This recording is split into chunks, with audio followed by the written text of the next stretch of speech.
Alright! Good morning Pilipinas and good morning world! At sa ating mga kababayang OFW at mga kababayan natin na nandyan sa Pilipinas na walang sawang sumusuporta dito sa ating munting programa, thank you so much at mabuhay po tayong lahat hanggat gusto natin.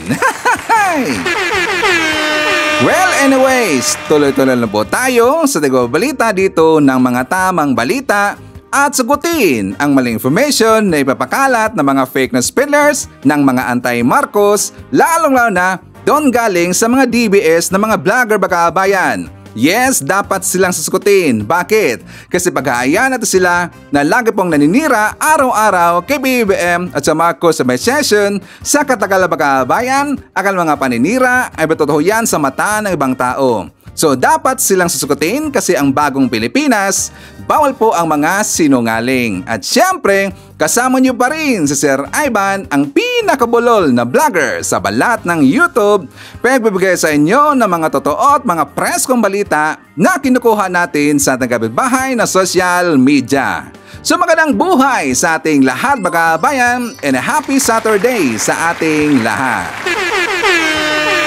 Okay, so before tayo mag-start mga kabayan, well syempre, as usual, i-check muna natin ang mga malalakas na mag-comment dyan sa baba sa ating comment section, ang top 5 commenters. Nandito po sa ating listahan mga kabayan, sila po si Ma'am Shane Sibal, mersang 104 na mga comments. Nandiyan po si Lerma Sondita, mersang 64 na mga comments. Nemi Hasigawa, mersang 22 na mga comments. Nandiyan rin po si Lynn Gonzalez, mersang 14 na mga comments. And Mary Flor Espiritu, mersang 10 lahat ng mga comments. Again, thank you so much po sa ating top 5 commenters. At syempre, pasalamatan rin po natin ang ating po mga silent viewer dito sa ating channel. Thank you so much. At syempre, pasalamatan rin po natin ang lahat ng mga viewers na lagi pong nag-like, lagi rin pong nagsishares ng ating mga videos. Thank you so much.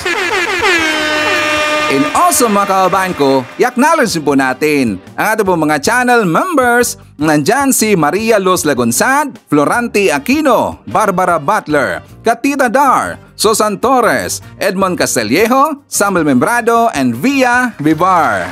I-greet natin ating mga suki, mga early birds. Yun ang una po sa pag-comment dyan sa baba sa ating comment section.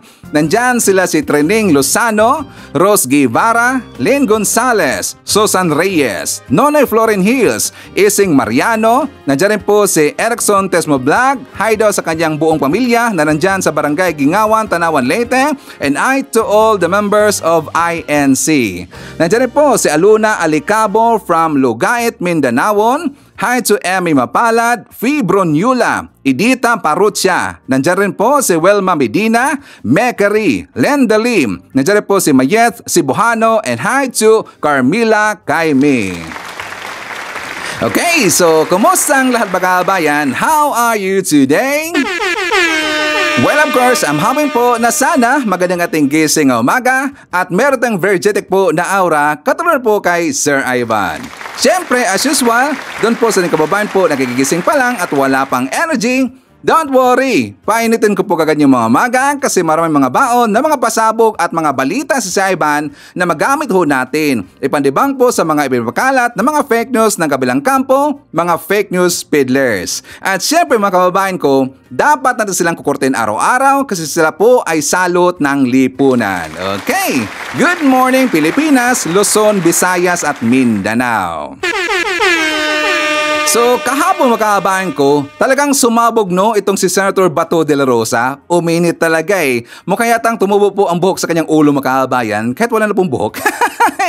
Tumubo ang buhok kasi nga umusok sa galit mga kababayan. Ano nangyari Sir Ivan?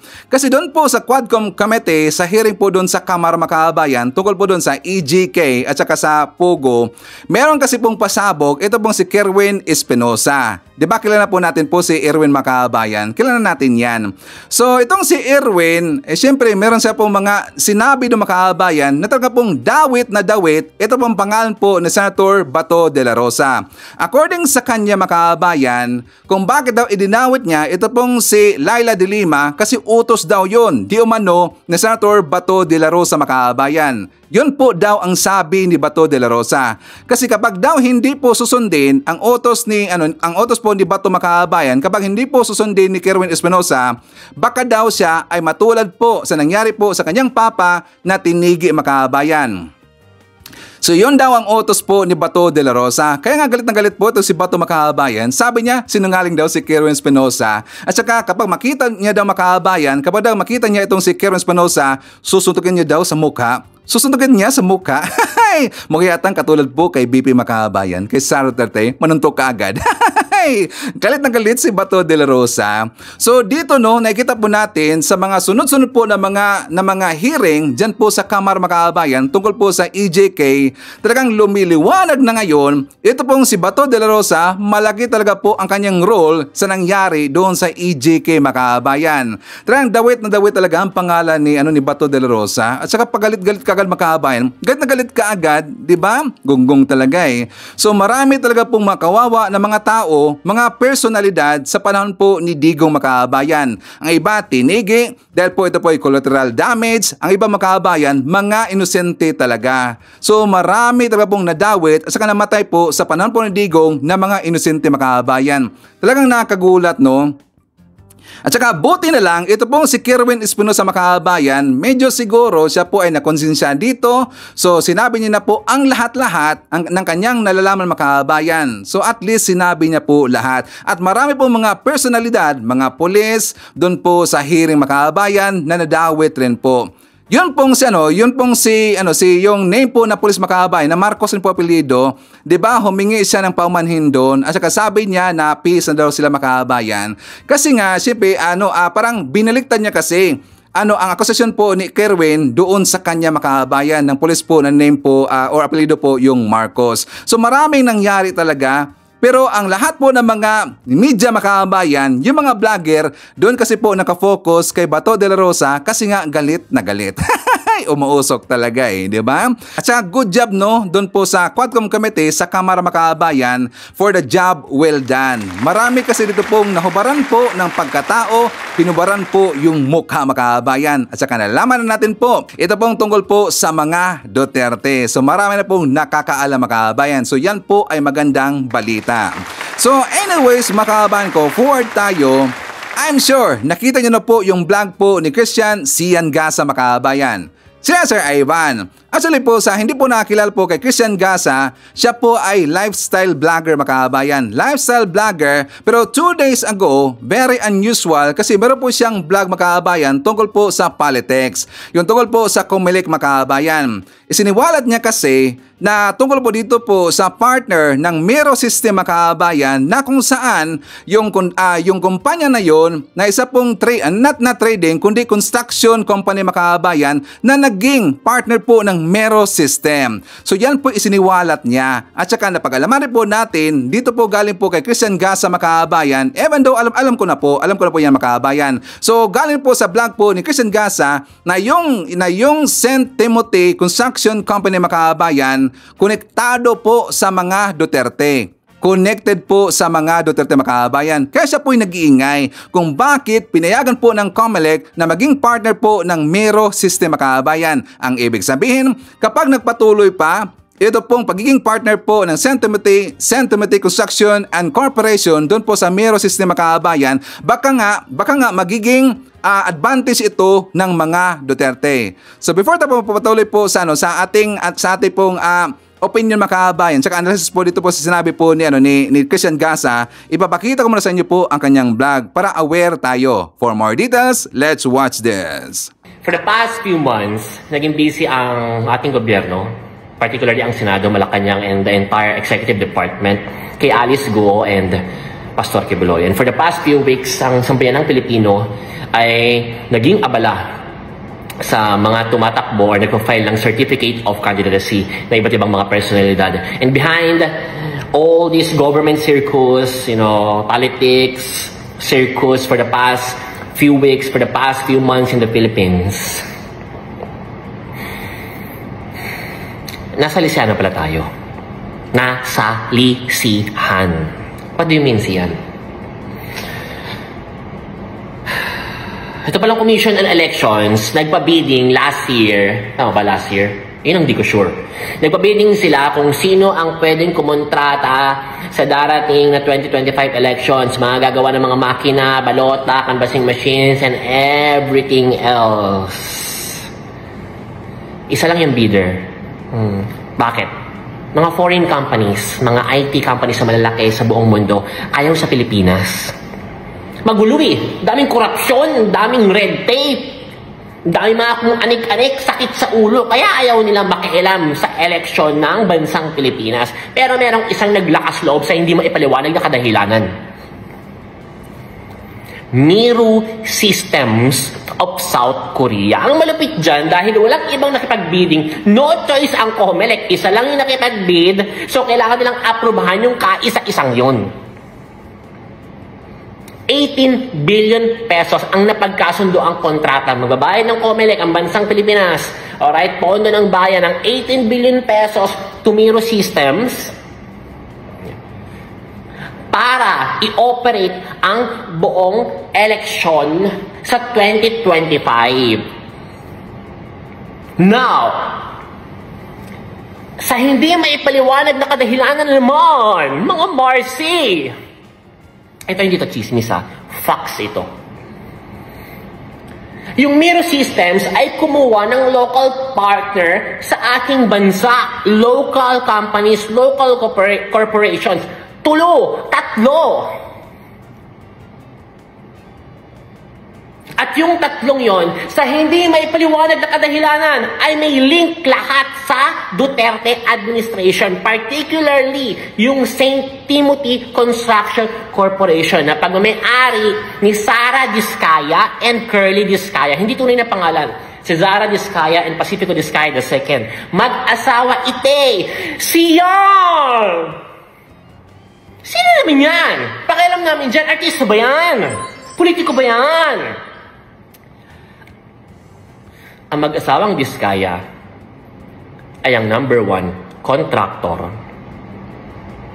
ng Duterte administration ng DPWH Build projects from 2016 to 2022. #1 under St. Gerard Construction Corporation. Dahil nagkaroon sila ng issue sa BIR noong 2020, fin-lockdown sila, pinalitan nila yung pangalan ng kumpanya, naging St. Gerard General Contractor Chuba Chuchu Ek Ek. Bottom line, sila yung may-ari nito, sila ang pinakamalaking contractor ng mga Duterte. And come to think of it, bakit ang isang construction company ay magiging partner ng isang Miro Systems na service provider sa buong eleksyon ng ating bansa? Construction company. Why? How?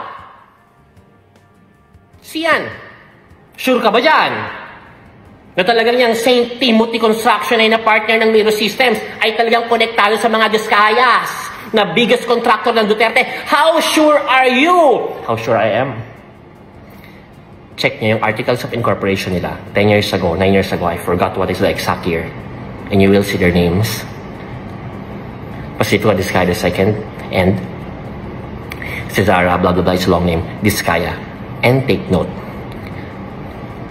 last October 4, inutusan ng Commission on Elections yung St. Timothy na umalis na sa joint venture partnership with Miro Systems.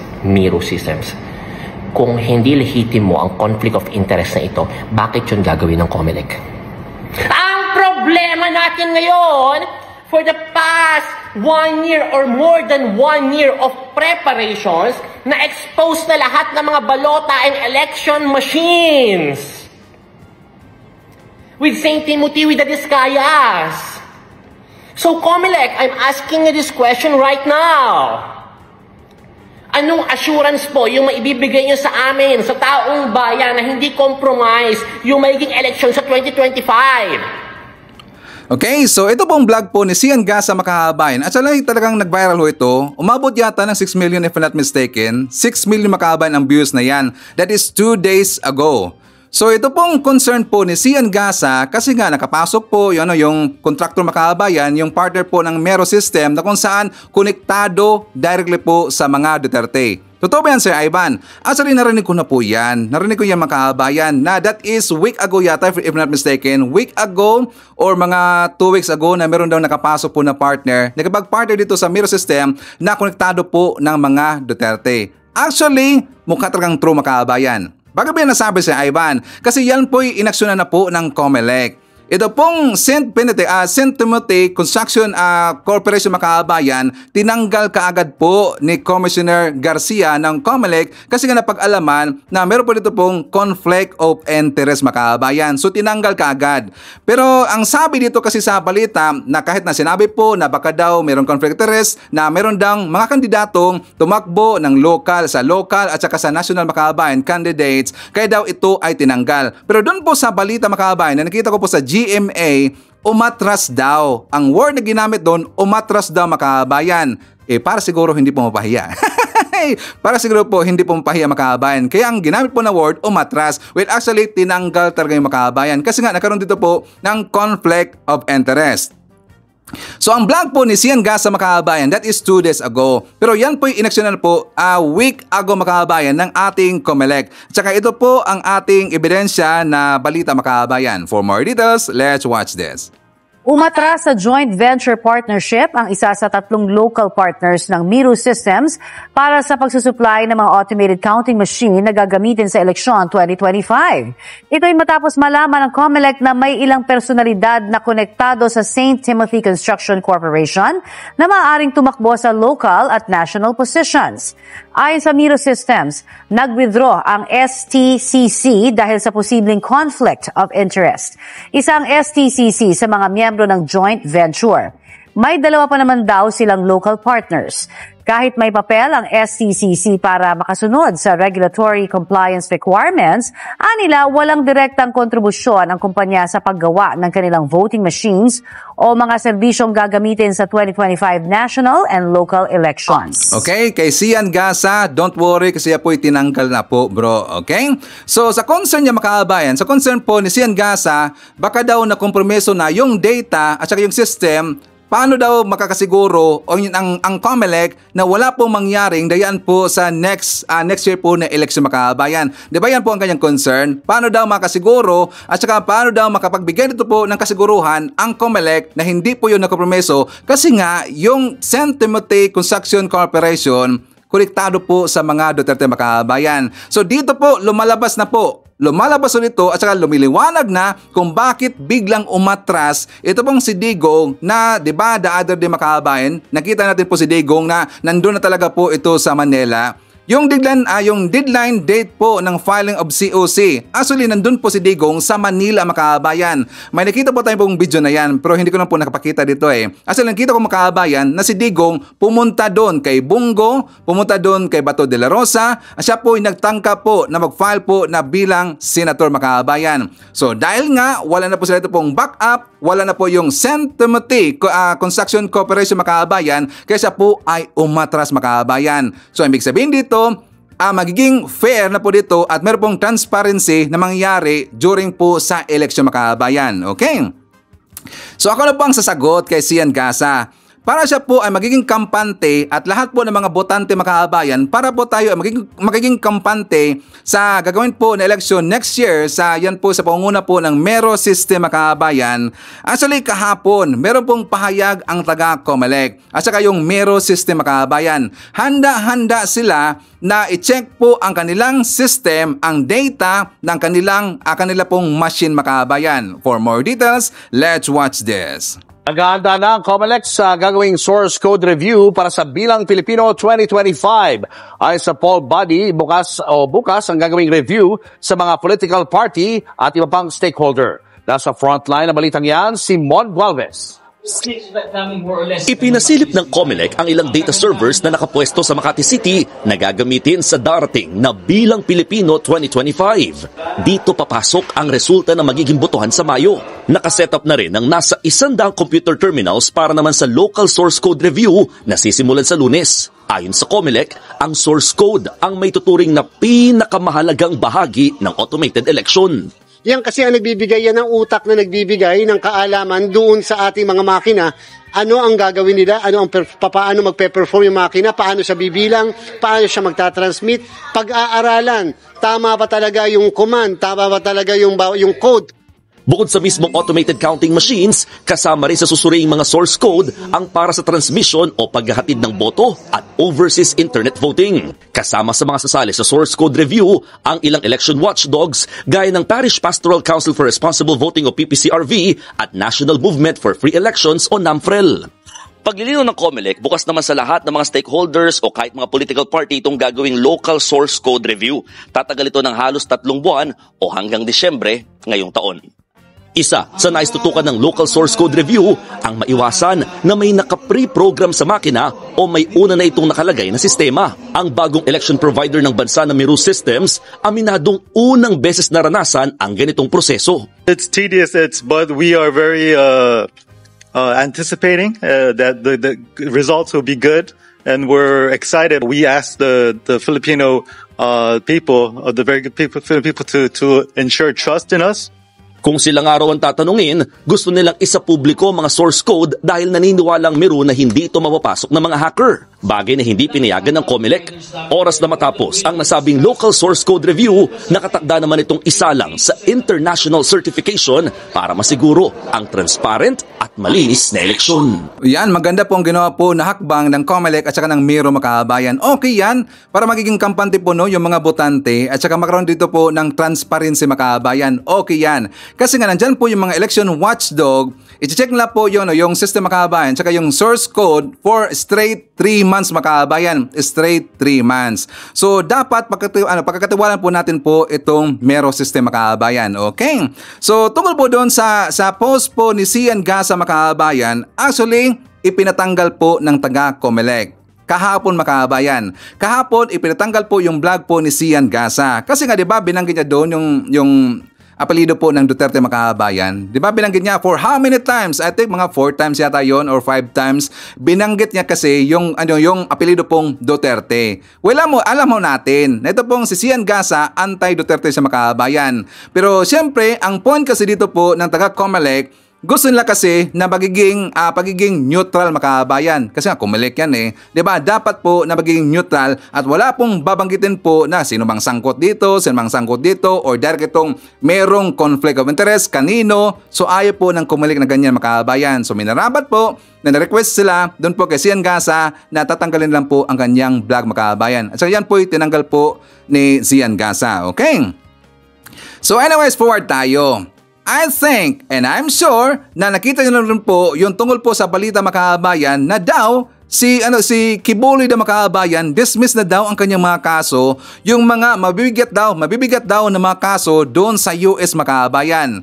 Kasi nga, 'di ba, the other day nagpakalat sila ng maling balita dito, fake news, yung taga SMNI. At yan po kagad po sinakyan, siyempre, ng mga kalyado nila, si Jason Sa, at saka yung pong si Kiambao, yata siya apelido, makabayan, si MJ Kiambao Reyes. Kasi dito po sa post po ni MJ, makabayan, sabi niya, 'di ba sa balita po ng SMNI News, just in, Korte sa Amerika ibinasura ang mga kasong human trafficking, forced labor at money laundering versus KOGC leader, makabayan. So dito po, ito pong si MJ, nag-assume kaagad ang mga kaso daw ni Kibuloy, makabayan. So sabi niya, OMG, pagkatapos mag-deploy ang Bigong Pilipinas ng 5,000 police officers, maghukay for 17 days at gumastos ang gobyerno ng hundreds of millions of pesos para may maialay sila sa Amerika. Tapos ngayon, biglang dismissed na ang mga cases laban kay Kibuloy na, makabayan, sa US. Laban daw kay Kibuloy at saka yan po sinakyan po ni Jason Sa, makabayan. Ito bang po si Jason Sa, sabi niya na hayaan na natin sila. On mainstream media reportage, here is the reaction of Jose Maria College Law Dean Israelito Vitorion Makabayan, lead counsel of Pastor Quiboloy, other co-accused KOGC leaders. Sabi niya, silent na lang po tayo muna. Basta ang importante na na-dismiss na ang mga seryoso masyado o mabibigat na kaso sa ibang bansa sa USA. Pero ang ibinabalita nila ay yung pinakamagaang kaso daw Makabayan at nag-plea lang kay para wala ng hassle at makalabas kaagad, pero iba pa rin ang angling ng pag-report nila. Kaya dito po sa last po na quotation Makabayan, sa quote nila, quote, kaya silent na lang basta ang mahalaga dismissed na at nakalabas na sa kulungan, period. Ito naman po magunggong iba po ng mga vlogger Makabayan, specifically syempre yung kabilang kampo, ito rin pong si Pambansang Tagiptip Makabayan.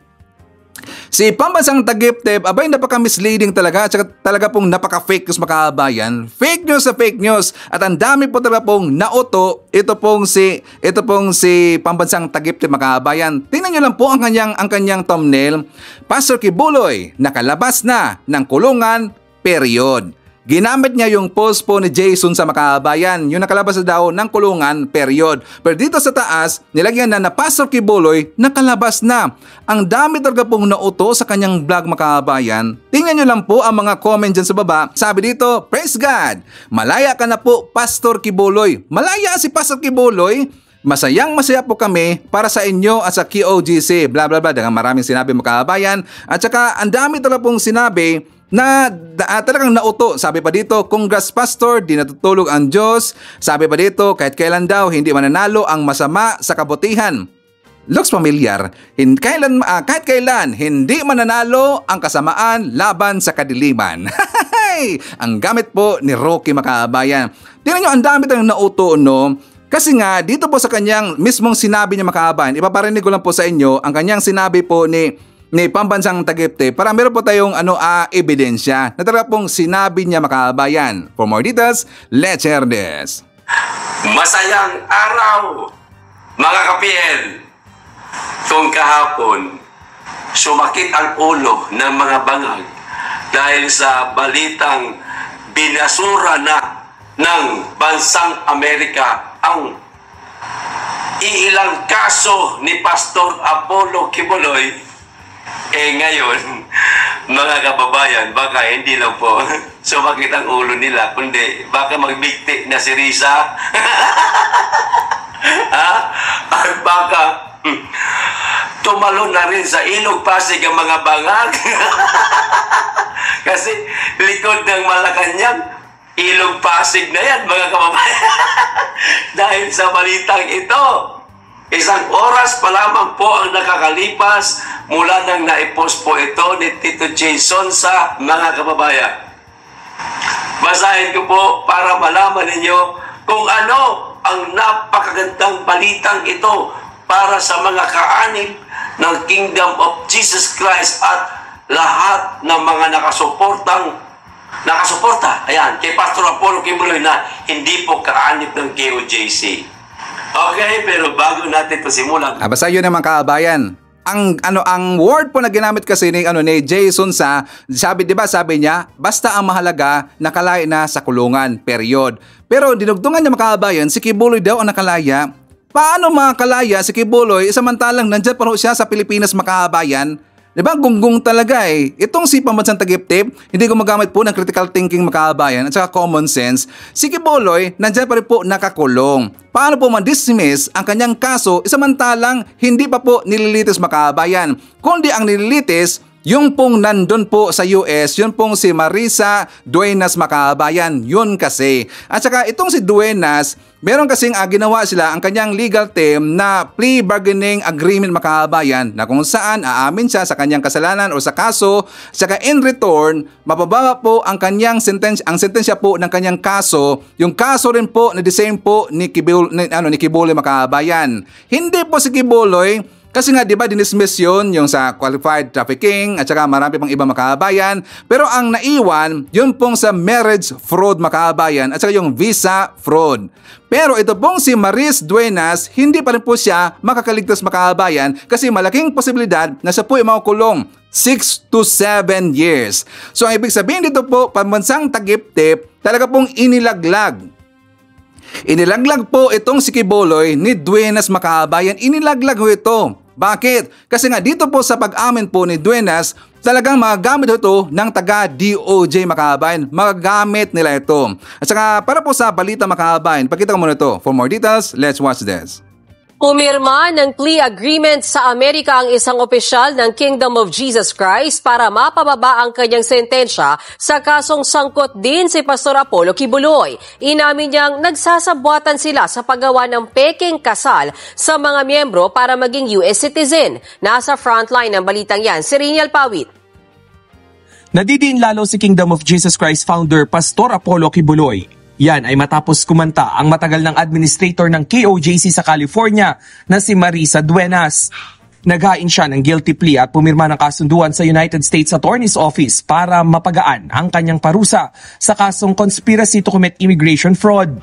Ibinunyag ni Duenas ang pamemeke nila ng kasal ng mga KOJC member noong 2015 hanggang 2020 para manatili sa Amerika. Noong October 7, isiniwalat ni Duenas ang kanilang modus.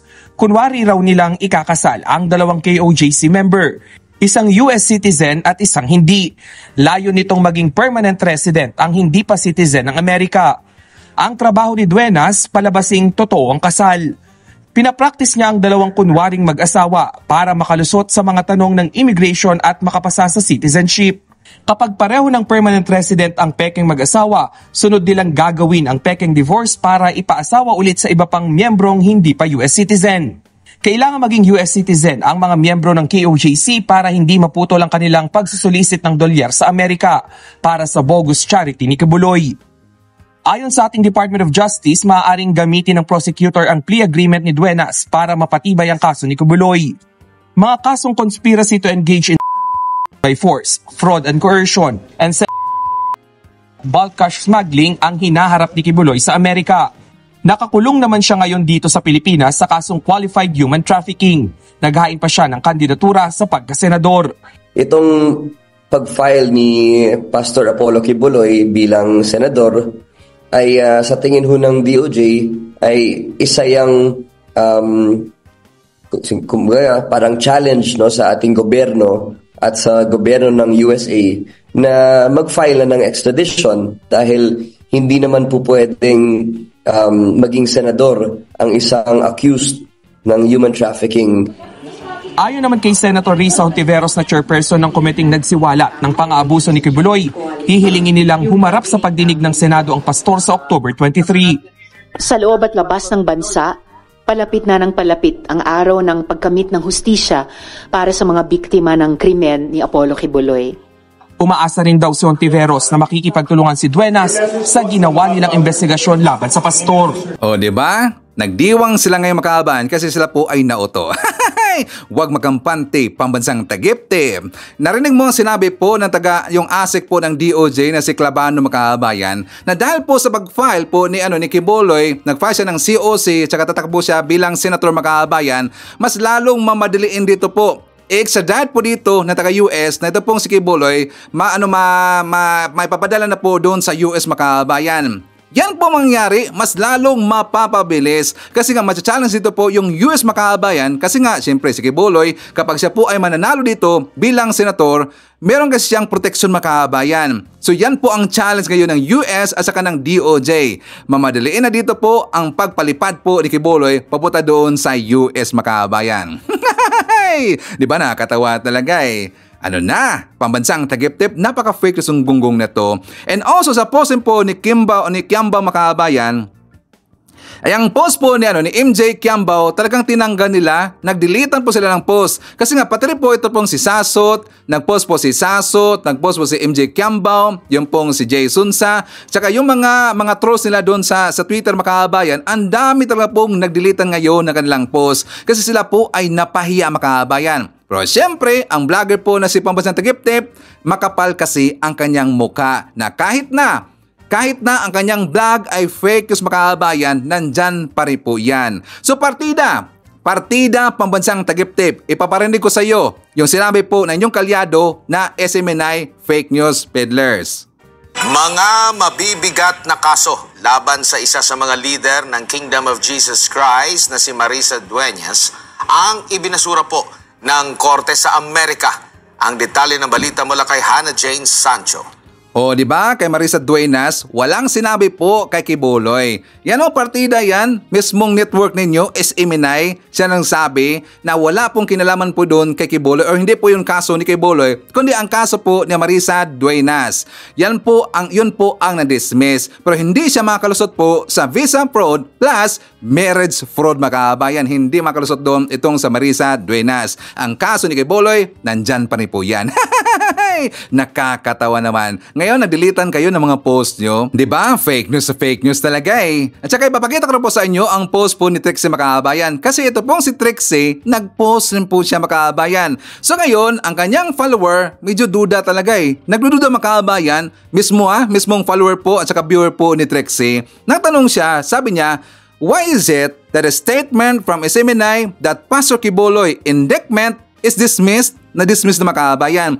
What's the story about the news? So ito pong si Trixie, nag-reply sa Makabayan doon po kay Valdez. Sabi niya, they did not say that. They said a KOJC leader had cases of human trafficking and money laundering dismissed. This is true. Sabi niya, thank you daw. Ito daw kasi ang nakita niya ng mga post Makabayan. So marami talaga pong naguguluhan ng mga follower nila, mga viewers nila kasi nga inuto Makabayan ng kasama rin po nila ng mga vlogger. At least no, ito pong kanilang follower nagtatanong rin po kasi nga gusto na po yung totoo Makabayan. Pero kasi ang giblang kasi ni Pambansang Tagiptip Makabayan, fake news naman kasi yun po ay fake news peddlers. Okay? So ipapakita ko po sa inyo ang vlog po ni Mike Abe Makabayan. For more details, let's watch this. Mga independent candidate sa local o national, especially sa national, ang Senado, mahihirapan this coming midterm election. Alam niyo bakit? Kasi sa tindi po ng labanan at sa dami ng kandidato por senador, lamang ang merong political party, lamang ang merong makinarya, may sariling tao, may sariling sasakyan, may sariling pera. Yan po ang advantage ng mga independent na aasa lang sa sariling galaw at volunteer na galaw ng mga tao. Medyo mahina yan. Alam niyo kung bakit sinasabi kong mahirapan ng mga independent candidate o kahit na mga guest candidate? Kasi ang kailangan pong boto bago ka manalo, at least meron kang pinakamababa 15 million vote para sure na pumasok ka sa top 12. 15 milyong boto ang makukuha mo. Pag ikaw ay nakakuha lang ng mga 11, 12, 13, alanganin yan.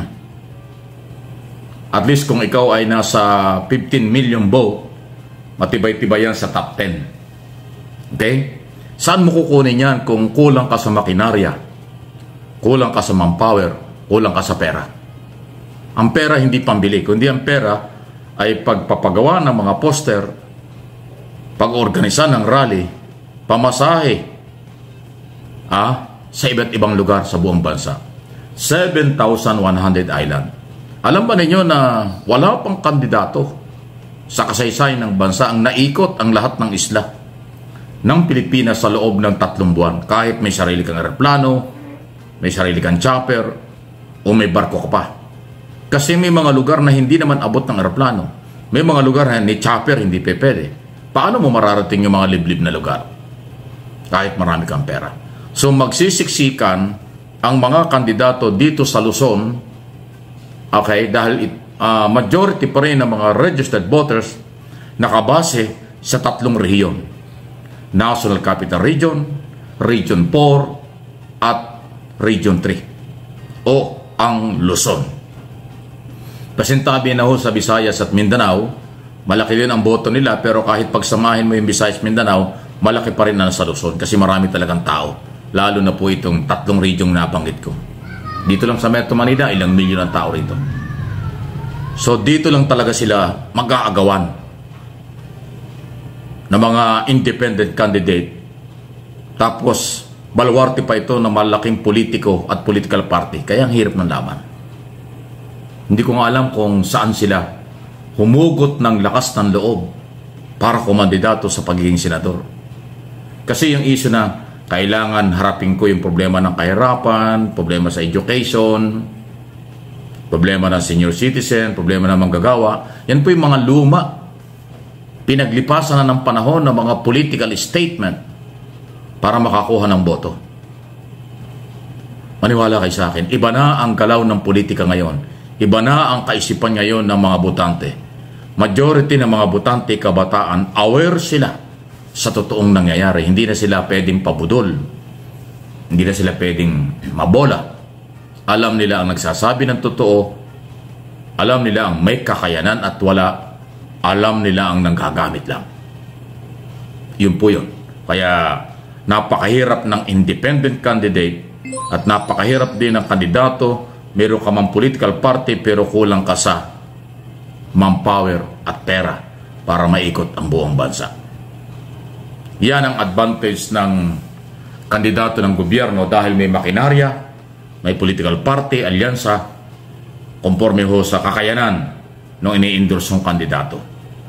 Kaya nga napakagandang pagkakataon na tayo mga botante makakapili. Kahit independent, pero kung meron kakayanan, bakit hindi suportahan?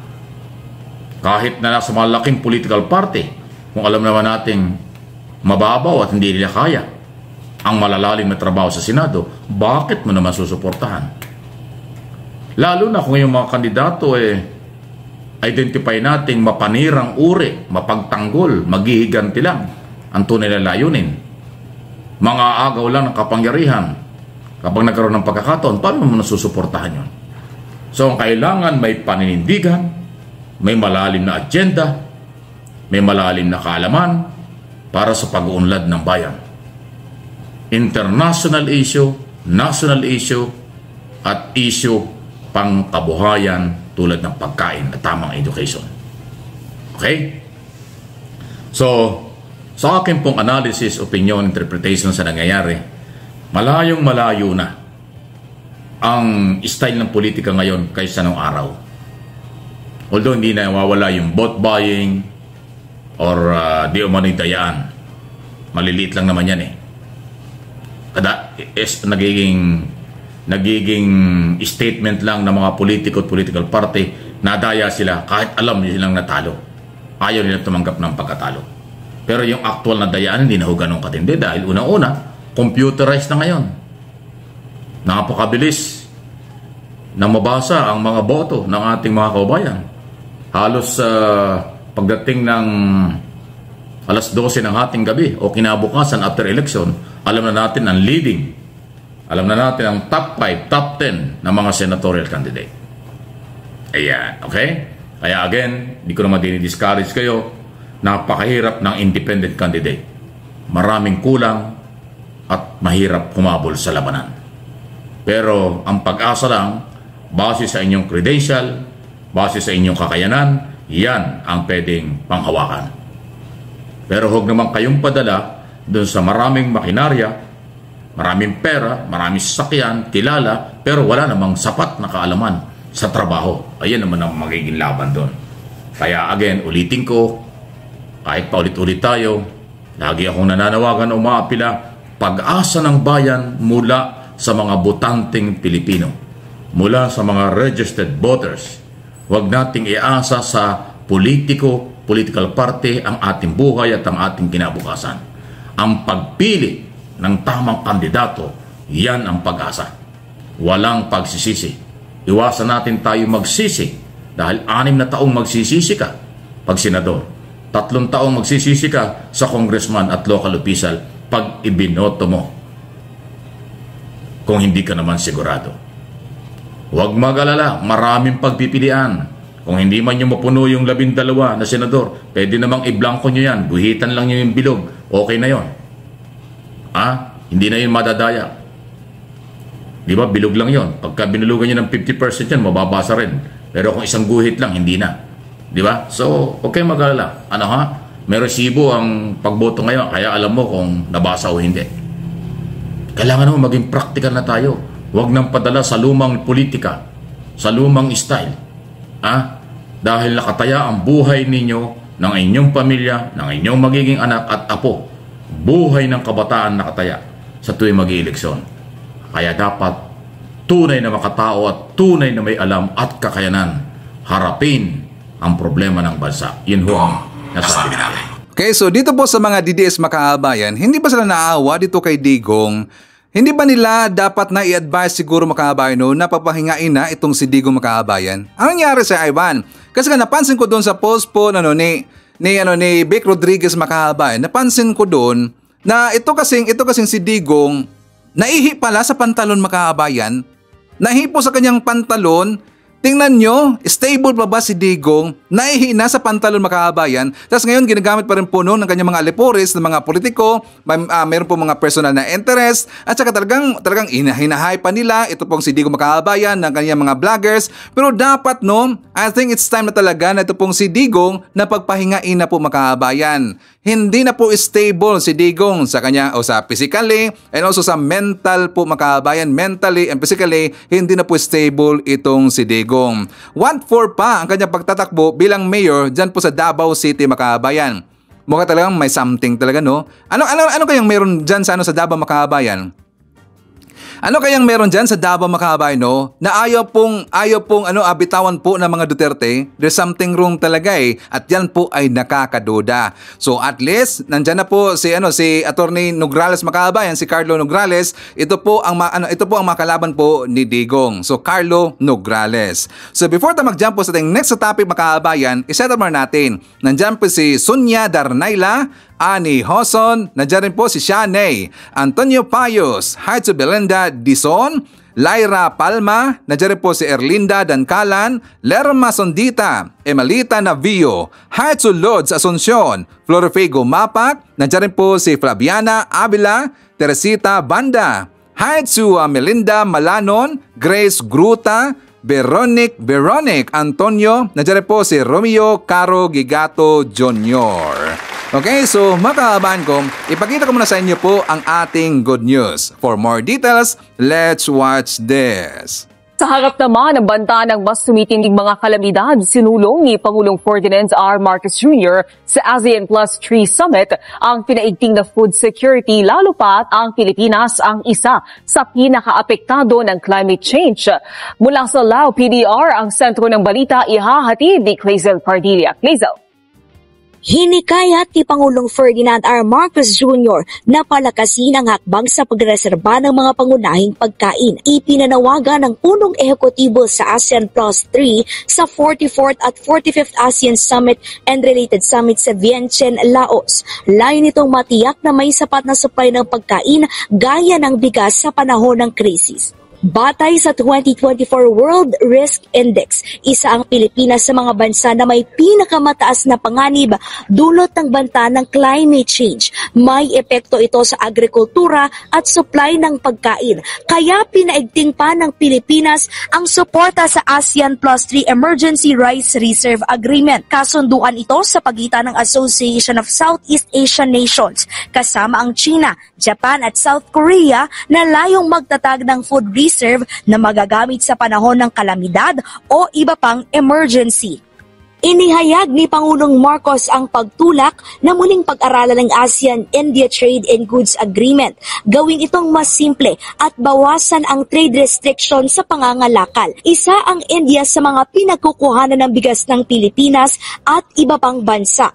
Hinikayat niya ang India na ibahagi ang kanilang best practices bilang pharmaceutical hub at nagbibigay ng mura pero dekalidad na gamot tulad na lamang ng bakuna.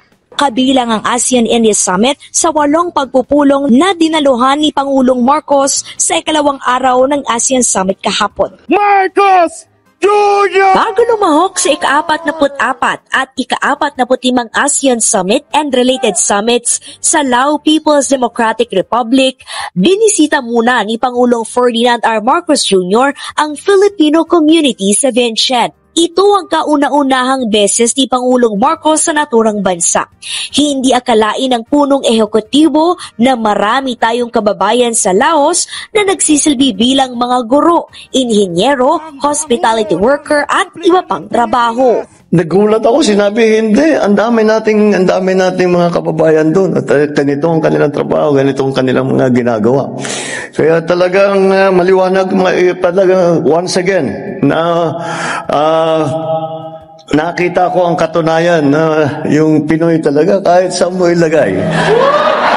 Sisikat at sisikat. We are so proud of all of you and for all the things you did and for all the ways that you project the Philippines. Nasa 2,000 ang mga Pilipino sa Lao. 400 ang dumalo sa event, kabilang ang 10 taonang teacher sa Lao na si Aaron Inventor. Masaya si Aaron sa oras at pagkakataong ibinigay ng Pangulo para sa mga Pilipino sa Laos. Napaka-blessed po sa amin. This is, I've been here 22 years. So it's always a joy para sa aming PhilCom dito to welcome them with open arms. Lahat naman sila wini-welcome dito. So it's a blessing for us na maka-fellowship namin yung ating Pangulo BBM. Kasama sa prioridad ni Pangulong Marcos Jr. ang pagtulong sa mga overseas Filipino workers at mga Pinoy abroad. Patunay dito ang pagtatag ng Department of Migrant Workers na nakatutok sa kapakanan ng mga OFW at pagpaparami ng DMW office gaya ng itatayo sa Southeast Asia sa Bangkok, Thailand. Patuloy namin ginagawa prioridad ang mga OFW upang aming maitaguyod at protektahan ang inyong karapatan at kapakanan. Sisiguraduhin po natin na ginagalang sa buong mundo ang inyong employment at basic human rights. Rinireview po, rinirepaso ang mga kontrata. Sinisiguradong akma o wasto ang sahod sangayon sa batas ng host country at ng Pilipinas. Bilang pagpupugay sa mga Pinoy, nag-alay ang Filipino singer-songwriter na si Florante ng kanta para sa ating mga kababayan. Sigat Jose Rizal, nooy nagwika, siya ay nagpangaral sa ating bansa. Sa mga minamahal kong Pilipino dito sa Laos, sana ay pagpalain kayo ng Diyos. Ipagpatuloy po ninyo ang inyong mabuting gawain at sa inyong pagbigay dangal sa Pilipinas. Sa lahat ng inyong ginagawa, maraming salamat sa inyo. Naniniwala si House Speaker Martin Romualdez na malaki ang may tutulong sa bansa ng pagdalo ni Pangulong Ferdinand R. Marcos Jr. sa 44th and 45th ASEAN Summit sa Vientiane, Lao, PDR. Bahagi si Speaker Romualdez ng delegasyon ni Pangulong Marcos doon at inaasang makikilahok din siya sa ilang aktibidad ng Pangulo. Ayon kay Speaker Romualdez, mahalaga ang partisipasyon ng Pangulo sa mga summit, lalo pat mainit ang usapin ukol sa West Philippine Sea. Inaasang itutulak dito ng Pangulo ang mapayapang resolusyon sa issue at ang pinalakas na pagkakaisa ng ASEAN sa pagsusulong ng open and rules-based order. Bukod dyan, kumpiyansa ang House Leader na malaki ring oportunidad ang ASEAN Summits para sa mas pinaigting na kooperasyon ng Pilipinas sa iba't ibang bansa pagdating sa usapin ng food and energy security, trade and investment at supply chain resilience. Abot kayang mabibili na ang mga gulay at prutas sa kadiwa ng Pangulo Pop-Up Store. Dahil na rin ito sa maaliwalas na panahon ngayon, kaya bumaba ang presyo ng bilihin kumpara noong mga nakaraang linggo. Yan ang ulat ni Vel Custodio. Sinusulit na ng mga residente ang pagkakaroon ng kadiwa ng Pangulo Pop-Up Store sa barangay Sikatuna Village, Quezon City. Isa na rito si Tatay Lois na isinabay na ang pag-ehersisyo sa umaga sa pamimili sa kadiwa. Nag-booking ako sa madaling araw eh. Fresh po yung gulay nila tsaka mas mura po kaysa dun sa palengke namin. Tsaka nadadaanan lang po namin along office. Dito po kasi kami dumadaan eh, so nadadaanan naman namin. Since maaga pa naman po, daan na lang po kami para may pang-ulam din. na fresh na mga gulay. Abot kayang mabibili ang mga pansahog sa kadiwa ng Pangulo, lalo na't ayon sa nagtitinda, bumaba ang mga presyo ng mga gulay kung ikukumpara noong mga nakaraang linggo. Mas maaliwalas na kasi ang panahon ngayon. Aabot ang hanggang 60 piso kada kilong ibinaba ng presyo ng mga gulay. Okay, so i-shoutout muna natin. Nandyan po si Jess Tour from Calamba, Laguna. Hi to Tam Parayno na nandyan sa San Jose, California. Nandyan rin po si Jemson, si Jemboy, si Jeriel, and Regine of Badawi, Cebu. Greetings from Rodolfo Ranarabor of Tansa, Cavite. Nandyan rin po kasama natin si Celine from Kapas, Tarlac, Sports Shinobi from South Korea. Nandyan rin po si John Wick, Evelyn Garcia, Rose Bisnar of Antipolo City. Hi to Raul and Anita Miralles of Glendale, California, USA. And hi to Ashin. Mga kababayan ko, the same pa rin po na event sa Asian Summit Makabayan na kung saan ito pong taga-China ay kinumpronta po ni PB Makabayan. Kinumpronta po. Pero sayang, hindi kasi dumalo po. Ito pong si Xi Jinping, ang presidente po ng China Makabayan. Ito ay patungkol po sa WPS na kung saan the same pa rin po at walang nagbago yung mga ginagawa po na panghaharas ng Chinese Coast Guard. Doon po sa kababayan po mga Pilipino, Philippine Coast Guard Makabayan. For more details, let's watch this. Matapang na idinetalye ni Pangulong Bongbong Marcos sa harap ng isang mataas na opisyal ng China ang ginagawang panghaharas at pananakot ng China sa West Philippine Sea. Nananawagan din si PBBM na paspasan na ang negosasyon sa ASEAN-China Code of Conduct. At live mula sa Lao, nasa frontline ng balitang yan, si Maricel Halili. Andre, medyo mahaba-haba yung agenda ni Pangulong Bongbong Marcos dito sa National Convention Center ng ASEAN Summit. Pero alam mo, kahit hindi dumating si Chinese President Xi Jinping dito sa Vientiane, Lao, nakaharap naman ni Pangulong Bongbong Marcos si Chinese Premier Li Qiang sa ASEAN China at sa retreat session dito sa ASEAN. At dito nga, binigyang diin ni Pangulong Marcos ang posisyon ng Pilipinas pagdating sa usapin ng West Philippine Sea. Nakaharap ni Pangulong Bongbong Marcos si Chinese Premier Li Qiang sa ASEAN Leader Summit sa Vientiane, Lao. Dito, inilahat ni Pangulong Marcos ang lumalalang tensyon sa West Philippine Sea. Kabilang dyan ang pambobomba ng tubig, panghaharang at sadyang pagbangga sa mga barko ng Pilipinas. Ayon sa Pangulo, patuloy na nakararanas ang Pilipinas ng panghaharas at pananakot mula sa China. Ipinapakita lang daw nito ang pagsasawalang bahala ng China sa international law. Nakakalungkot daw na walang nagbabago sa sitwasyon sa South China Sea. Dahil dyan, kailangan na raw paspasan ang negosasyon para sa ASEAN-China Code of Conduct. Sa closed-door retreat session ng mga leader ng ASEAN, hinikayat sila ng Pangulo na huwag magbulag-bulagan sa agresibo at iligal na aksyon nang hindi niya pinangalan ng external power laban sa isa nilang miyembro. Nang matanong ang Pangulo tungkol dyan, sagot niya, It is improper for me to this that was mentioned in the pop-in closed session. We leave it to the chairman and his staff to decide what should be publicized. Sa isang pahayag, sinabi naman ng tagapagsalita ng Chinese Foreign Ministry na si Mao Ning na stable naman daw ang sitwasyon sa South China Sea. Patuloy daw silang makikipagtulungan sa ASEAN countries tungkol sa Code of Conduct. Dumalo rin si PBBM sa ASEAN-Japan Summit kung saan niya binigyang diin ang banta sa kapayapaan at kaayusan sa rehiyon dahil sa lumalalang kaso ng transnational crime. Kaya panawagan niya, gumawa na ng hakbang para tugunan ang issue, partikular ang usapin sa maritime security and cooperation, territorial integrity, disarmament, at tiyaking hindi nalalaki pa ang banta ng nuclear weapon. Ang sabi ng taga-China makabayan, stable daw ang nangyari dyan sa WPS. Stable ba ang nangyari dyan sa WPS? Gunggong talaga eh. Napakabulag makabayan. Or kinukonsente lang po nila yung ginagawa po ng taga-China dun po sa WPS. Kasi akala nila makabayan sa kanya yung teritoryo na yon, which is atin ho yan ang WPS. And also, idadagdag po natin, during po sa meeting makabayan, na-meet rin po ni PBM yung Prime Minister po ng New Zealand na kung saan ito hindi to nagawa po ni Digong Makabayan.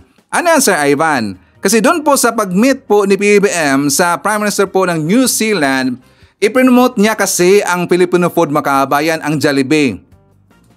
Yes, promote po ni PBM ang Jollibee makabayan. Saka binigyan niya po ng toy, yung toy statue po ng Jollibee, which is nakabarong makabayan. nakabarong po na Jollibee. Yun po ay limited edition mga kababayan. Tsaka yung ginawa po na toy na yan, para talaga po sa meeting lang po ni PBBM. Yan po hindi nagawa ni Digong, di ba? Talagang maganda po ang ginawa po ni PBBM mga kababayan. Ito yung maganda na leader. Kasi yung mga produkto natin po sa Pilipinas, Filipino product, ipromote po ni PBBM sa mga leader po ng ibang bansa mga kababayan. Ito po ating ebidensya. Oh, but since I knew that I was going to see you, I asked the staff, can we bring some Jollibee for the man? Are you serious? And they said, yes, we can, but by the time he gets to it, it's stale. Right? So the best we could do was one of these. Oh, look at this. Look at this. This is special for the Prime Minister. This doesn't happen for everyone. If you will note, because we are presenting to Your Excellency, Mr. Prime Minister, yes, sir. He's dressed up in a barong. Oh, yes, a lovely shirt you gave me. Formal wear. I look so smart in that. My wife loved me. That was great. No, we had a great visit to Jollibee. It was very funny when I said to your security staff, and they had all the cars in the car in the entourage. I said, we need to go to a Jollibee, and then they found one. It was between a service station and the restaurant, and then all the state cars come in, and that was great. And then I saw you and the First Lady in Jollibee about 2 or 3 days later. You put it in our heads. I said, I haven't had this for a while. Which was it turned out that people seem to enjoy that they were doing. No, that's great. Except as I told you, my nutritionist. Yeah, exactly. They said no. You talked to the it was a great thing. We got to actually meet the CEO actually as well. They were very good to us as well. So all right, I've got to get a formal photo. This is great. Yeah. We'll hold the Jollibee together. Kasi nagustuhan rin po pala ng Prime Minister po ng New Zealand ang Jollibee mga kababayan. Kaya binigyan siya ng toy statue po ni PBBM, which is yun po talaga ay maganda mga kababayan, no? Talagang dyan natin po nakikita kung kaano po ka-friendly at talaga pong gaano po dito kasipag si PBBM maghanap po ng mga investors mga kababayan. Kasi siyempre, ang Prime Minister na po ng New Zealand ang magsasabi po sa mga negosyante doon sa kanila na i-adapt po at saka tangkilikin po yung mga Filipino products. Dahil po yan kay PBBM mga kababayan. So good job po kay PBBM, Hansalo, at saka yan po ay talagang thumbs up po kay Sir Ivan. Okay, so anyways, shoutout natin, nandyan po si Alicia Leak, Wing Salvatierra, Elsa Sabuco, Jeronimo Singian, nandiyan po si Boboy Elmido Costin Sadugyo, hi to Victor Robin, Gorgunya Angala, nandiyan po si Nonsky Pasamonte, Nida H. Haka, hi to Janet D. Narvaez, Judith Dumas Panya, and hi to Elsa Hoffman. Okay, so yan po ating manakap na mga balitang ngayong araw. Kung nakaabot ka po sa portion na to, sana kapag-like na ho tayo. Libre po mag-share, libre din mag-subscribe. Again, maraming salamat sa mga viewers na hindi nag-skip ng ating mga commercials. Thank you so much.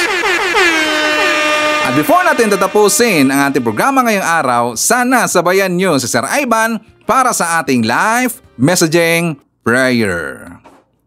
Magandang umaga, Panginoon ko. Salamat po sa pagbibigay mo sa akin ng kapayapaan at biyaya. Panginoon, naway samahan mo po akong lumakad, gabayan ako sa lahat ng katotohanan at bigyan mo po ako ng lakas sa aking kahinaan, pag-asa sa aking pagkabigo at kagalakan sa aking pasakit. Ano man ang mangyari sa buhay, mangyaring hayaan akong maunawaan ang iyong mga intensyon sa likod nito. Hindi sisihin o mamaliing intindihin ka at maniwala na dapat mayroong iyong perpektong plano sa likod nito. Ngayong araw, nais kong hanapin ang iyong mukha sa aking buhay at magsalita at kumilos ayon sa iyong kalooban upang luwalhatiin ang iyong pangalan. Idinadalangin ko ito sa pangalan ng ating Panginoong Jesucristo. Amen. So maraming salamat mga kababayan, and I hope to see you again on my next video. Rocking around the Christmas tree at the Christmas party hop. Mistletoe hung where you can see, every couple wants to stop. Rocking around the Christmas tree, let the Christmas spirit ring. Later